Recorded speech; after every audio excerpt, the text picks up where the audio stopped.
एक घटना ने बदल दी देश की राजनीति की दिशा। संजय गांधी को इंदिरा गांधी का उत्तराधिकारी माना जा रहा था। उन्हीं की वजह से ही 1980 के चुनाव में कांग्रेस पार्टी की केंद्र में वापसी हुई। लेकिन 23 जून 1980 को विमान हादसे में हुई उनकी मौत देश की राजनीति की समीकरण के साथ उसकी दिशा ही बदल डाली।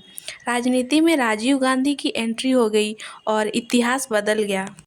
स्वतंत्र भारत के राजनीतिक इतिहास में कई बार बहुत ही ज़्यादा बड़े बदलाव लाने वाले मोड़ भी देखने को मिलते हैं। इन्हीं में से एक है 23 जून 1980 का वह दिन जब एक विमान दुर्घटना में संजय गांधी की मौत हो गई थी। वैसे तो संजय गांधी कभी किसी प्रधानमंत्री, मुख्यमंत्री, मंत्री जैसे किसी संवैधानिक पद पर कभी नहीं रहे, लेकिन कांग्रेस पार्टी में उनका रुतबा और दखल बहुत ज़्यादा था।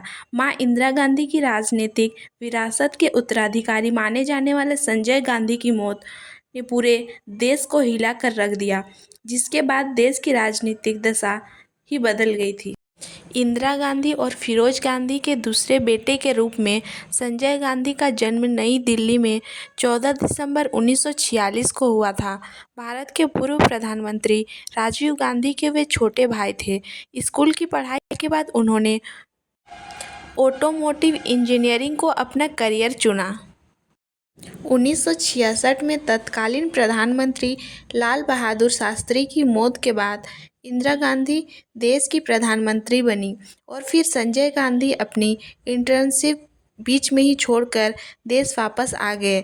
इस बीच इंदिरा गांधी ने कांग्रेस पार्टी में अपनी पकड़ बनाने का काम शुरू कर दिया और 1970 तक पार्टी पर एक तरह से उनका ही नियंत्रण हो गया। कार बनाने वाली कंपनी 1971 में इंदिरा गांधी सरकार ने देश के मध्यम वर्ग के लिए कार बनाने के लिए मारुति उद्योग लिमिटेड नाम की कंपनी बनाकर संजय को उसका मैनेजिंग डायरेक्टर बनाकर उन्हें कार के उत्पादन का कॉन्ट्रैक्ट और उसका उत्पादन का लाइसेंस भी दिया। इससे पहले इसका कुछ हल्ला हो पाता, देश बांग्लादेश की आज़ादी के लिए पाकिस्तान से युद्ध में उलझ गया।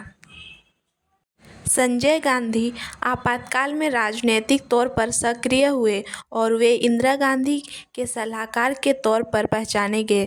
बताया जाता है कि लगभग हर मामले में उनका सीधा दखल हुआ करता था और अक्सर वे मंत्रालय और विभागों को तो सीधे आदेश दे दिया करते थे। आपातकाल की कई शक्तियों के लिए तो संजय गांधी को ही अकेला जिम्मेदार माना जाता है। आपातकाल खत्म होने के बाद 1977 में देश में विपक्ष की सरकार आई। आपातकाल के आरोपों के चलते इंदिरा गांधी को गिरफ्तार भी किया गया, लेकिन इससे उनके प्रति सहानुभूति पैदा होने लगी और राजनीतिक हलचल कुछ ऐसे हुई कि 1980 में ही आम चुनाव की नौबत आ गई। यहाँ संजय गांधी ने सभी को चौंकाते हुए कांग्रेस पार्टी में ऐसी जान फूंकी कि 1980 में उनकी चतुर रणनीति के चलते इंदिरा गांधी प्रचंड जीत से सत्ता में वापस आई, जिसके बाद संजय गांधी कांग्रेस के महासचिव बना दिए गए। 32 जून 1980 की सुबह हुए इस हादसे में मात्र 32 साल की उम्र में ही संजय गांधी की मौत हो गई थी। उनके साथ ही कैप्टन सक्सेना भी इस हादसे में मारे गए थे। मौत से एक दिन पहले ही संजय गांधी ने अपनी पत्नी मेनका गांधी को अपने 2 सीटर हवाई जहाज में बैठाकर दिल्ली के आसमान में कई चक्कर लगाए थे।